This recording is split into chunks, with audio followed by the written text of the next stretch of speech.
Hi అండి, ఈరోజు ఇంకొక రెసిపీ చూద్దామా. ఇప్పుడు శ్రావణ మాసం కదండి, మనం ప్రసాదాలు చేస్తూ ఉంటాము. పూల్ మకానాతో స్వీట్ రెసిపీ అండి. అమ్మవారికి ఎంతో ఇష్టమైన తామర గింజలతో స్వీట్ అండి. వీడియోలోకి వెళ్ళే ముందండి నా వీడియోస్ అన్ని చూడండి, లైక్ చేయండి, షేర్ చేయండి. చాలా ఫాస్ట్గా చేసుకోవచ్చండి, ఎక్కువ టైం తీసుకోదు. ఎప్పుడు ఒకేలా అన్ని ప్రసాదాల్లా కాకుండా ఇలా తామర గింజలతో చేసి చూడండి. ఒక ప్యాన్ తీసుకొని నెయ్యి వేసుకోవాలి. బాదాము, కాజు ఈ విధంగా ఫ్రై చేసుకోవాలి. నెయ్యిలో ఫ్రై చేసుకున్న తర్వాత ఒక బౌల్లో వేసుకోవాలి. ఇప్పుడు అదే ప్యాన్ నుండి పూల్ మకానా వేసుకొని ఫ్రై చేసుకోవాలి. కొంచెం క్రిస్పీగా అవ్వాలండి ఇవి. తామర గింజలండి హెల్త్కి కూడా చాలా మంచిది.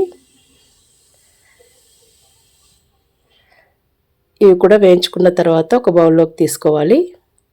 ఇప్పుడు అదే ప్యాన్లో పాలండి ఒక కప్పు తీసుకున్నాను. ఆ పాలు మరిగించుకోవాలండి. ఇప్పుడు అంతలో చల్లారిన తర్వాత మనం గ్రైండ్ చేసుకోవాలి. మిక్సీ జార్లో బాదాము, కాజు, పూల్ మకానా వేసి గ్రైండ్ చేసుకోవాలి. కొన్ని తామర గింజలండి పక్కన పెట్టేసుకోండి. మరీ మెత్తగా కాకుండా కొంచెం కచ్చపచ్చగా గ్రైండ్ చేసుకోవాలి. పాలు ఈ విధంగా మరిగించుకున్న తర్వాత దాంట్లో మనం గ్రైండ్ చేసి పెట్టుకున్న పూల్ మకానా వేసి కలుపుకోవాలి.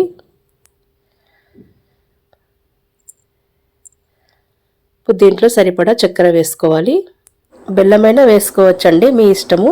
పాలు కానీ చక్కెర కానీ మీరు తీసుకున్న తామర గింజలండి పూల్ మకానా క్వాంటిటీని బట్టి తీసుకోవాలి. ఇప్పుడు వీటిలో పూల్ మకానా వేసుకొని కాసేపు ఉడికించుకోవాలి. ఇప్పుడు దీంట్లో కొంచెం ఇలాచి పొడి వేసుకోవాలి.